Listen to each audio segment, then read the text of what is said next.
I can't wait to watch Backyardigans with my $35 Foo Fighters shirt and my Wild Cherry Pepsi.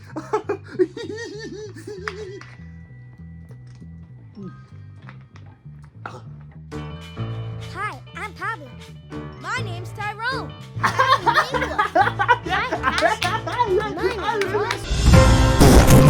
Oh God! Oh no! Why is it so loud? Oh God! Breaking news! O.J. Simpson's dead! What? Oh shit, that already happened, didn't it? Okay, my bad. Look at my sweet-ass $35 Foo Fighters shirt. Anyways, the actual breaking news. After the death of the beloved creator of the Backyardigans, Nickelodeon has officially stated what they are going to do with the beloved property. I was wondering what they were going to say about that. They should just let the show die in peace and let the creator's legacy live on. They have decided to make a shitty reboot. Yeah. Real Steven Hillenburg shit. It's actually funny that this happened before. You know that thing from Phineas and Ferb? If I had a nickel for every time that Nickelodeon did some dog shit with their dead creators' properties, I'd have 2 nickels. They can't keep getting away with it. I mean, they can, but, you know, they hired a guy who likes feet, so that's cool. Here's an official look at the reboot. No.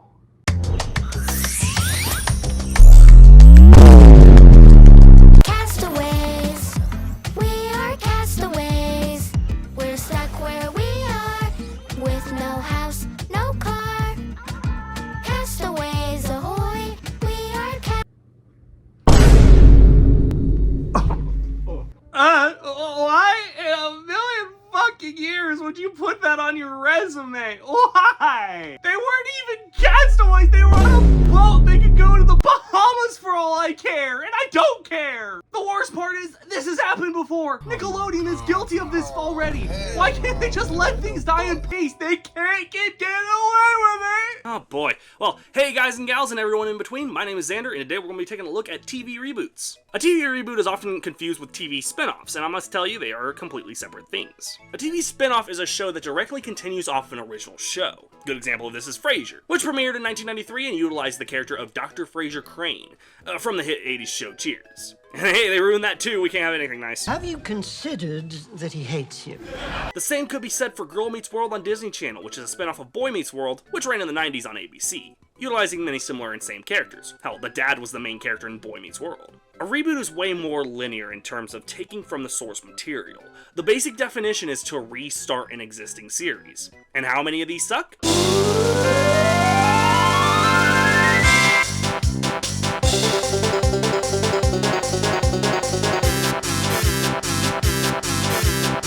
Okay, how many of them are good?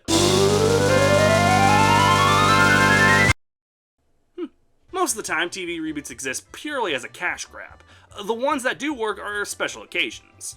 Anyhow, today we're going to take a look at what makes the good reboots good, and the bad ones bad. Teen Titans is one of the first shows that comes up when you think of a TV reboot. Part of that is a good thing, but 90% of it is a bad thing. The show itself is not very good. It follows the Teen Titans, but they're incredibly dumb and child-friendly. Gone are the days of quality writing and serious character development. We have waffles, bitch! Waffles, waffles, waffles, waffles! I'm gonna kill myself!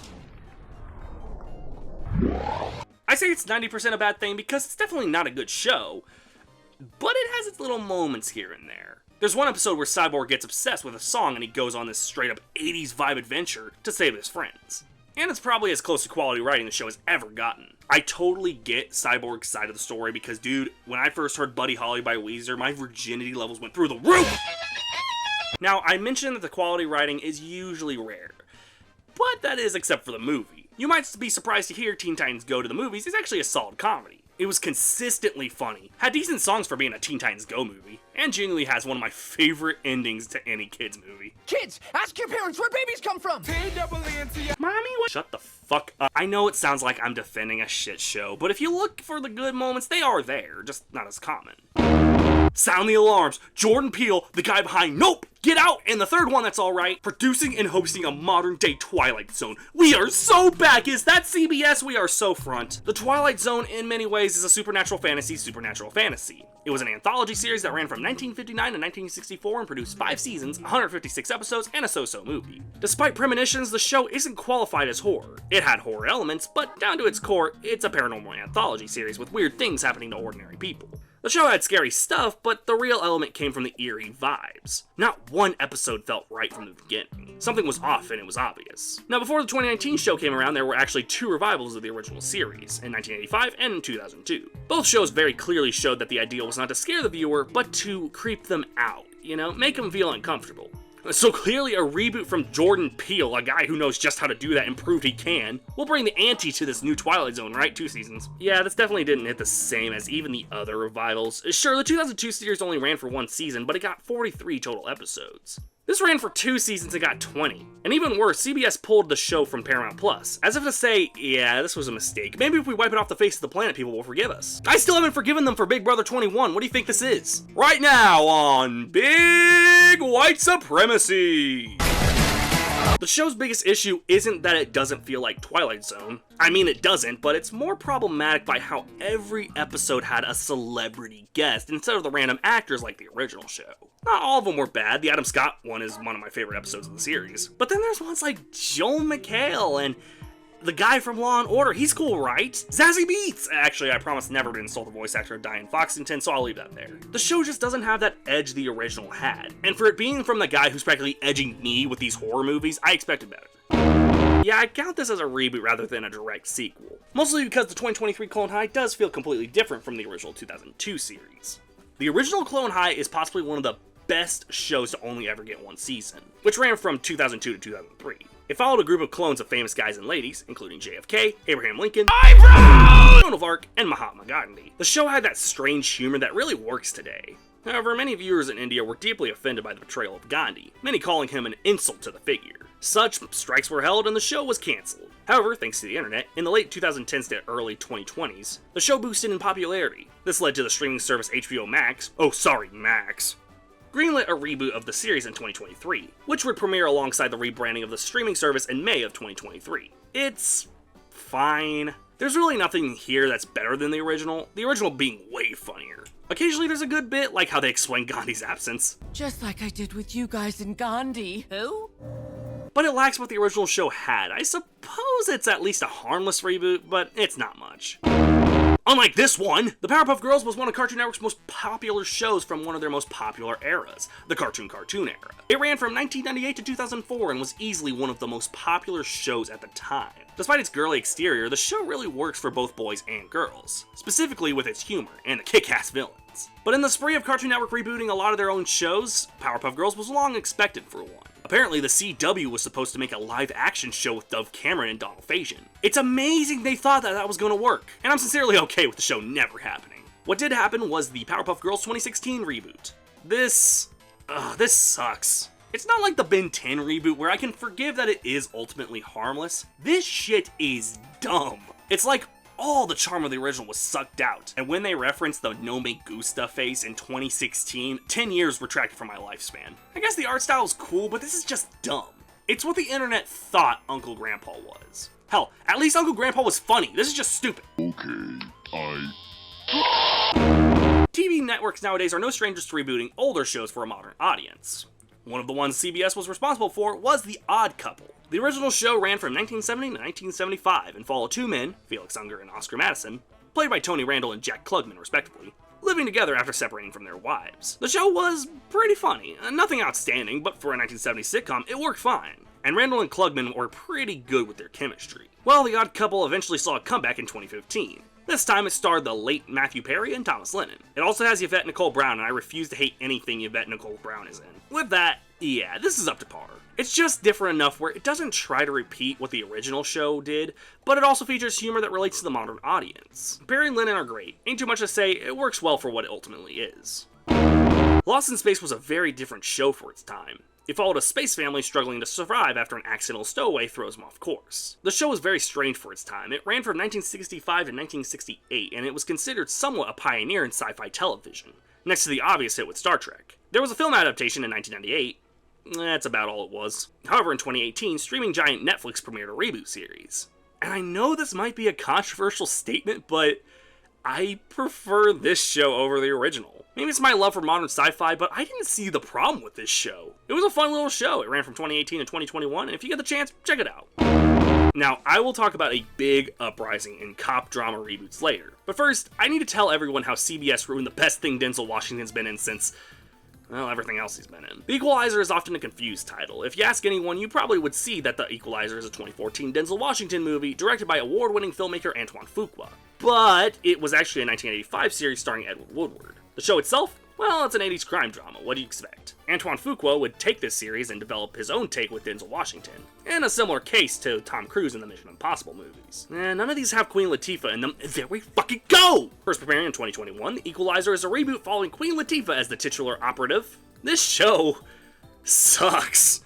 I got a few episodes with my grandma, and man, I just don't get it. Queen Latifah is very funny, but she has trouble with serious roles. And man, she just doesn't have any personality here. Queen Latifah doesn't have personality. What has this world come to? The other characters are just as bland or even annoying, and I'm not kidding. This show has that writing people were joking the FNAF movie was gonna have. Together we are FNAF type shit. There's one episode where she meets with this smuggler drug dealer shady shit character that has about as much personality as Queen Latifah in this, and she claims she didn't come to fight. She then shows how this guy crossed all of his goons and then they switch sides and gang up on the guy.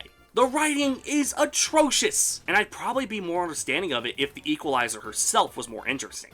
But as is, this is the weakest of any Equalizer adaptation, and that's including Equalizer 2. Hey, Cartoon Network's back, hype. Yeah, they were on a high of ruining beloved properties of theirs in the mid-2010s, and one of the last ones they did was 2017's BenTen reboot. Now, the original BenTen kicks alien ass. It followed a kid, Ben Tennyson, and my name's Xander Fivehead, coming across a fancy Rolex that allows him to change into these different forms. Of all of the Cartoon Network's properties, BenTen ended up being quite a hit, and had 3 other versions of the same series. Here's a quick rundown. The original BenTen ran from 2005 to 2008 and had a pretty kick-ass TV movie in 2007. BenTen Alien Force would follow, running from 2008 to 2010. This iteration took the series a bit more seriously, though humor was not void. BenTen Ultimate Alien would follow from 2010 to 2012. This is my favorite iteration. The most perfect blend of what made the show humorous and fun with the right action and suspense. And then there was Omniverse from 2012 to 2014.